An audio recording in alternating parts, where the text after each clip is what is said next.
ମୋ ନାଁ ମନୋଜ କୁମାର ନାୟକ, ଶାନ୍ତିଶ୍ୱରପୁର ଗଦିର ମୁଁ ହଉଛି ବାସିନ୍ଦା। ମୁଁ ରହୁଛି ଭଦ୍ରକରେ ରହୁଛି, କିନ୍ତୁ ଆମର ଗାଁର ପିଲାମାନେ ମତେ ଯେହେତୁ କହିଥିଲେ, ତେଣୁ ମୁଁ ରହି ନପାରି ମୁଁ ବର୍ତ୍ତମାନ ଆମ ନିଜ ଗାଁକୁ ଜନ୍ମସ୍ଥାନକୁ ଆସିଛି। ତମ ବାର୍ଷିକ ଉତ୍ସବ ହନୁମାନଜୀଙ୍କର ଚାଲିଛି 5 ଦିନ ଧରି, କଣ କହିବେ କେମିତି କଣ?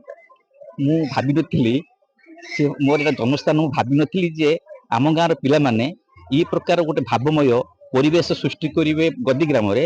ମାନେ ଏଟା ତ ମୁଁ ଭାଷାରେ ପ୍ରକାଶ କରିପାରୁନାହିଁ, ପ୍ରଥମ କଥା। ଦ୍ୱିତୀୟ କଥା ଯେ ମୁଁ ଆସିଲା ପରେ ମୁଁ ଭାବୁଛି ବୋଧେ ଗାଁକୁ ଛାଡିକି ମୁଁ ଆଉ ସହରକୁ ନ ଯିବା ପାଇଁ ବି ମତେ ବି ମାନେ ଏଭଳି ମୋ ମନ ଭିତରେ ଏ ପ୍ରକାର ପ୍ରଶ୍ନବାଚୀ ସୃଷ୍ଟି ହଉଛି। ଏବଂ ଆନନ୍ଦରେ ମୁଁ ରହିପାରୁନି, ଖୁସିରେ ଆନନ୍ଦରେ ରହିପାରୁନି। ଏବଂ ଆମ ଗାଁରେ ଆମେ ଯେତେବେଳେ ପିଲାଟି ବେଳେ ଏଠୁ ଆମେ ଥିଲୁ, ଏ ପ୍ରକାର ପରିବେଶ ନଥିଲା। କିନ୍ତୁ ବର୍ତ୍ତମାନ ସମୟରେ ଆମର ପିଲାମାନେ ଏ ଗାଁରେ ଏମିତି ଭାବରେ ଗୋଟେ ଭକ୍ତିମୟ ପରିବେଶ ସୃଷ୍ଟି କରିଛନ୍ତି। ଆମ ଗାଁରେ ବିଭିନ୍ନ ଯୋଉମାନେ ଆମର ଅଧିବାସୀ ମାନେ ଅଛନ୍ତି, ପରସ୍ପର ସହିତ ଏତେ ଉତ୍ତମ ବୁଝାମଣା, ଉତ୍ତମ ସମ୍ପର୍କ ଏଇ ଆମର ହନୁମାନଙ୍କର ଆଶୀର୍ବାଦରୁ ବର୍ତ୍ତମାନ ଏସବୁ ଚାଲିଛି। ମତେ ବହୁତ ଖୁସି ଲାଗୁଛି, ବହୁତ ଖୁସି ଲାଗୁଛି। ଆଖିରେ ଲୁହ ଆସିଯାଉଛି। ଅଟୋମେଟିକ ମୁଁ ଇମୋସନାଲ ହେଇପଡୁଛି, ଭାଷାରେ ମଧ୍ୟ ପ୍ରକାଶ କରିପାରୁନି। କଣ କଣ ସବୁ ପିଲାମାନଙ୍କ ଦ୍ୱାରା ଆୟୋଜନ କରାଯାଇଛି ସୁନ୍ଦର କରିବା ପାଇଁ କାର୍ଯ୍ୟ?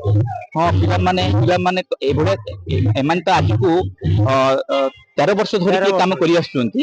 କିନ୍ତୁ ଆଜି ଦିନରେ ବା ଏ ବର୍ଷରେ ଯୋଉ ପ୍ରକାର କରିଛନ୍ତି, ବହୁତ ମାନେ 5 ଦିନ ଧରିକି ବର୍ତ୍ତମାନ ଯଜ୍ଞ ଚାଲିଛି ଏବଂ ପ୍ରତିଷ୍ଠା, ଆମର ହନୁମାନଙ୍କର ପ୍ରତିଷ୍ଠା ହେଇଛି।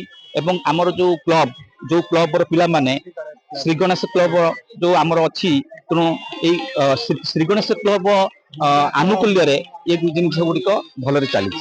ଏବଂ ସେମାନେ ଗୋଟେ ମୁଁ ଭଲ କଥା ଶୁଣିବାକୁ ପାଇଲି, ଆମ ଗାଁରେ ଯୋଉ ଆମେ ପିଲା ଥିଲୁ, କଣ ଆମର ବହୁଦିନ ପୂର୍ବରୁ ଯୋଉ ଆମର ଜଗନ୍ନାଥଙ୍କର ଯୋଉ ଆମର ଏଠି ପୂଜାର୍ଚ୍ଚନା ଚାଲେ, ଯୋଉ ଆମର ସପ୍ତାହ ଚାଲେ, ଏବଂ ସେମାନେ ଚିନ୍ତା କରିଛନ୍ତି ଗୋଟେ ଆମର ଭବିଷ୍ୟତରେ ଠାକୁରଙ୍କ ଆଶୀର୍ବାଦରୁ ଗୋଟେ ଜଗନ୍ନାଥ ମନ୍ଦିର ପ୍ରତିଷ୍ଠା କରିବା ପାଇଁ ମଧ୍ୟ ଯୋଜନା ଅଛି। ଆଉ ଆମ ମାନଙ୍କର ସମସ୍ତଙ୍କର ସହଯୋଗ ସହାନୁଭୂତି ରହିବ। ଏମିତି ଭାବରେ ଜଗନ୍ନାଥ ମନ୍ଦିର, ଗଣେଶ ମନ୍ଦିର ପ୍ରତିଷ୍ଠା କରିଛନ୍ତି, ପ୍ରତିଷ୍ଠା ହେଇ ଚାଲିଲା। ତେଣୁ ବହୁତ ଖୁସି ଲାଗୁଛି। ଏଠି ଗୋଟେ ଭାବମୟ, ଭକ୍ତିମୟ ଗୋଟେ ଆମେ ଜଗନ୍ନାଥ ଧାମକୁ ତ ଆମେ କାହା ସହିତ ତୁଳନା କରିପାରିବା ନାହିଁ। ସେଇ ପ୍ରକାର ଗୋଟେ ପରିବେଶ ସୃଷ୍ଟି କରିବା ପାଇଁ ଆମର ଶ୍ରୀ ଗଣେଶ କ୍ଲବର ପିଲାମାନେ ବର୍ତ୍ତମାନ ଲାଗିଛନ୍ତି।